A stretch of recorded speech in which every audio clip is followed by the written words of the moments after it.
I'm Alan Braverman, Professor of Cardiovascular Disease at Washington University School of Medicine. Today, I'm going to present aortic dissection, emergency room presentation, and next steps. Aortic dissection is a highly lethal condition requiring urgent treatment, and importantly, may mimic many other conditions much more common in the emergency room. It's estimated about 10,000 acute cases of aortic dissection occur in the US each year. 15 to 40% of people ultimately proven to have an acute dissection are not diagnosed while undergoing their evaluation in the emergency room. Many are diagnosed on imaging studies which are performed for a different reason. And unfortunately, many are diagnosed at post-mortem.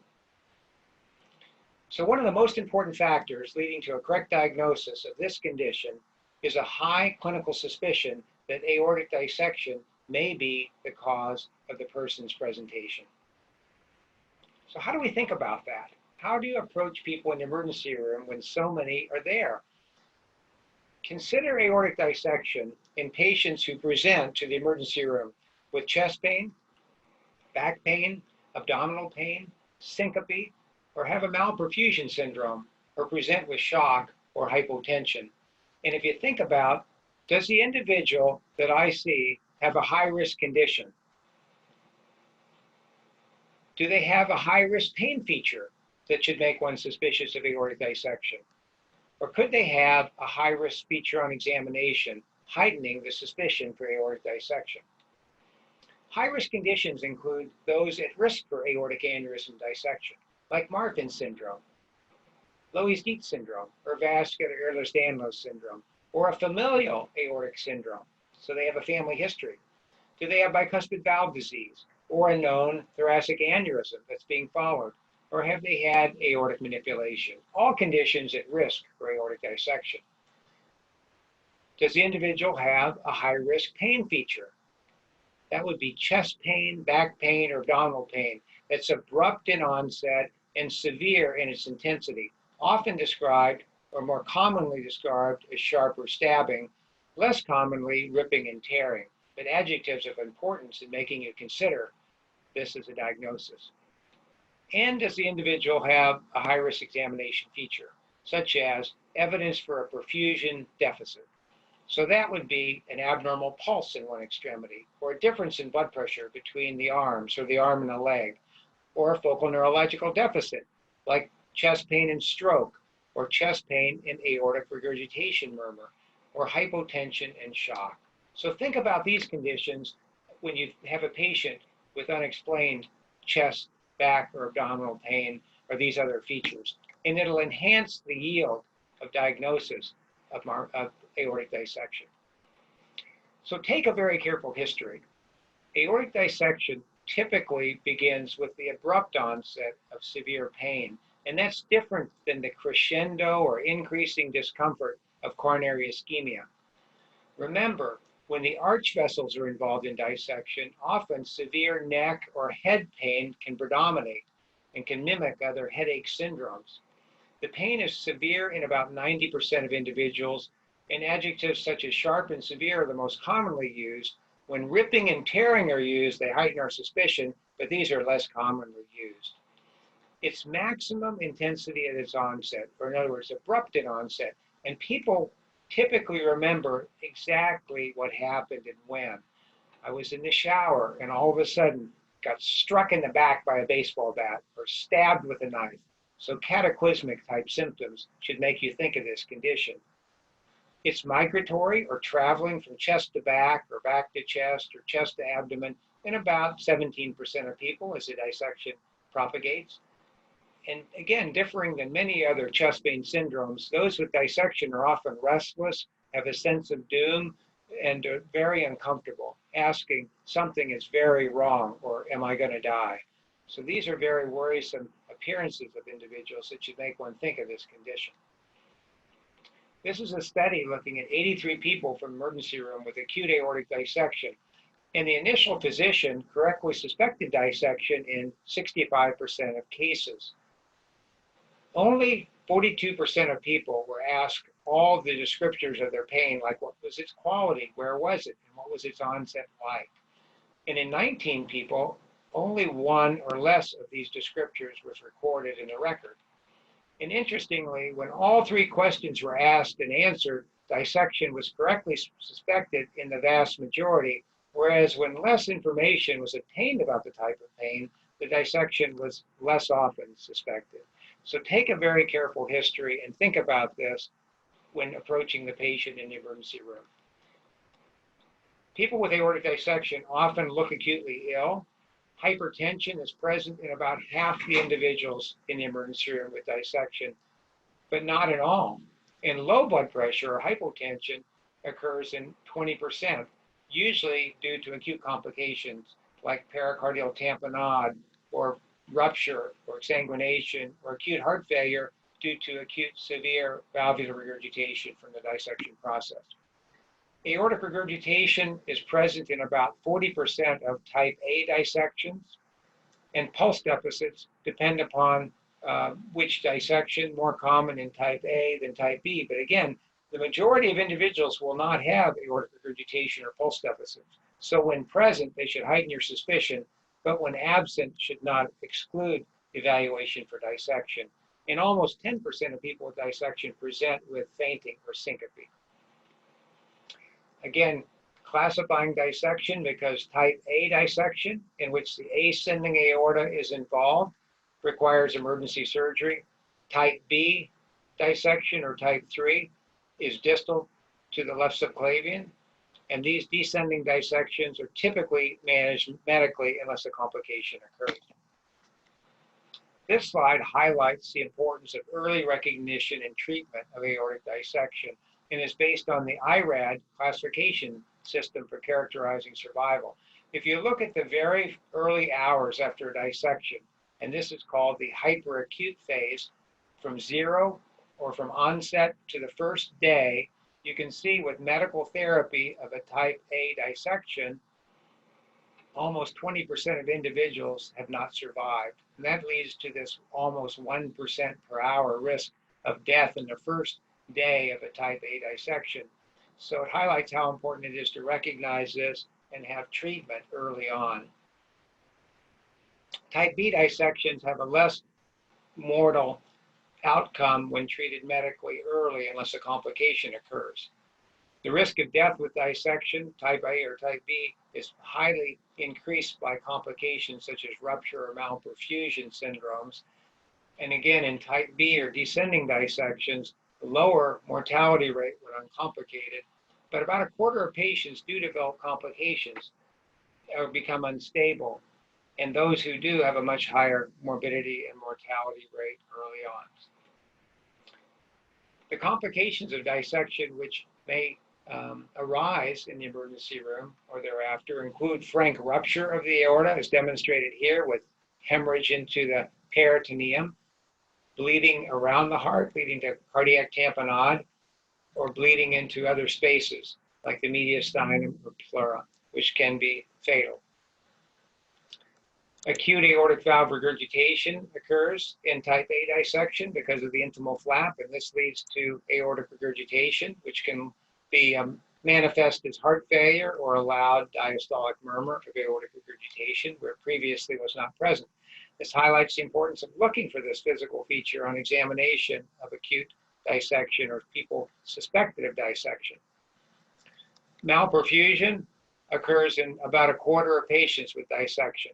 The most common is known as dynamic malperfusion. So in this cartoon, here's the dissection with the tear in the aortic wall leading to the intimal flap, the true lumen, and the false lumen or the false channel.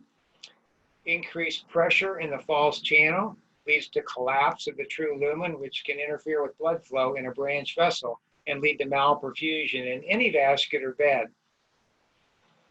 Static malperfusion has a similar mechanism, but instead of being dynamic, there's occlusive flow or occlusion of this branch vessel, usually due to thrombosis or the dissection flap extending into the branch vessel, leading to ischemia or infarction of that vascular territory. So the Clinical features of aortic dissection can be dominated by malperfusion, leading to symptoms like stroke or coronary ischemia or mesenteric ischemia or limb ischemia, depending upon which blood vessel is involved. And that highlights how difficult it can be to suspect or diagnose dissection, because the features can involve any of the organ systems as outlined on this chart, whether it be the heart, the lungs, the kidneys, the brain, the spinal cord, GI tract, or others, depending upon which blood vessels involved in malperfusion or whether there's rupture or involvement of these organ systems. When facing a patient with suspected dissection, urgent evaluation is required, first to exclude other possibilities that are more common and to do diagnostic tests to identify the aortic dissection, which is typically CT scan as the #1 test done in the emergency room. CT scan with contrast, TEE, and MRI have the highest accuracy for diagnosing aortic dissection, between 95 and 100%, with contrast CT scan being the first choice in the emergency room due to its widespread availability and speed of access. The chest X-ray can have features like this one with a wide mediastinum or a prominent aortic knob, which can make you suspicious for dissection, but 20% of individuals with an aortic dissection do not demonstrate those features and have a normal chest X-ray or minor nonspecific findings. So remember, a normal chest X-ray cannot exclude an aortic dissection. This individual with the prominent aortic knob had a type B dissection, and you can see the aortic shadow being abnormal here in this radiograph. Biomarkers can be very helpful in suspected aortic dissection, and D-dimer is the one that's most readily available and has the most data supporting its use. So D-dimer is the degradation product of fibrin and is elevated during activation of the clotting system. Acute aortic dissection leads to marked activation of the clotting cascade, and some of the highest levels of D-dimer that one recognizes are present in acute aortic dissection, especially early on and in the first several hours after dissection. Importantly, D-dimer has been reported normal in aortic intramural hematoma, in which there's no intimal flap or penetrating ulcer. So if you have a high suspicion of an acute aortic syndrome, the D-dimer should not be used to rule out this condition. Thinking about the aortic dissection risk score, we talked earlier about recognizing the condition. Does a person have a high-risk condition like Marfan or others? Do they have a high-risk pain feature like severe chest pain, back pain, or abdominal pain abrupt in onset? Or do they have a high-risk exam feature like pulse deficits or aortic regurgitation or shock? There are three possibilities here. And aortic dissection is more likely the more of these possibilities that are present. The D-dimer can be complementary to the clinical examination. In the person in the emergency room who has acute chest or abdominal symptoms and one has suspicion of aortic dissection that's high, direct imaging is recommended as the next step to evaluate for dissection. But in individuals at much lower risk with a dissection risk score of 1 or less, a D-dimer can be helpful. If the D-dimer is elevated, imaging is recommended.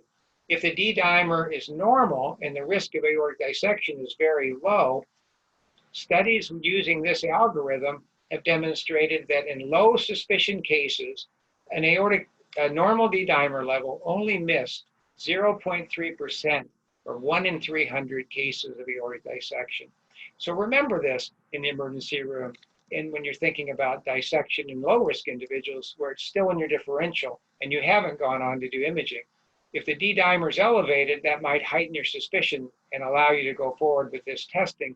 And a normal D-dimer in a low-risk individual is typically not an aortic dissection. CT scan, again, most commonly used in aortic dissection in the emergency room, highly sensitive and specific, but you must use contrast. Here's an example showing the intimal flap with the small true lumen and the larger false channel. The true lumen typically has more intense contrast opacification and is usually smaller and compressed as compared to the expanded false channel of aortic dissection. This is a type B dissection without contrast, and one cannot recognize the dissection or the intimal flap. With contrast, you can see the same slice of the same individual showing the dissection flap. So very important to give IV contrast to make the diagnosis of aortic dissection. Transthoracic echocardiogram can be done in the emergency room and see features that, like this intimal flap, that can be diagnostic of aortic dissection.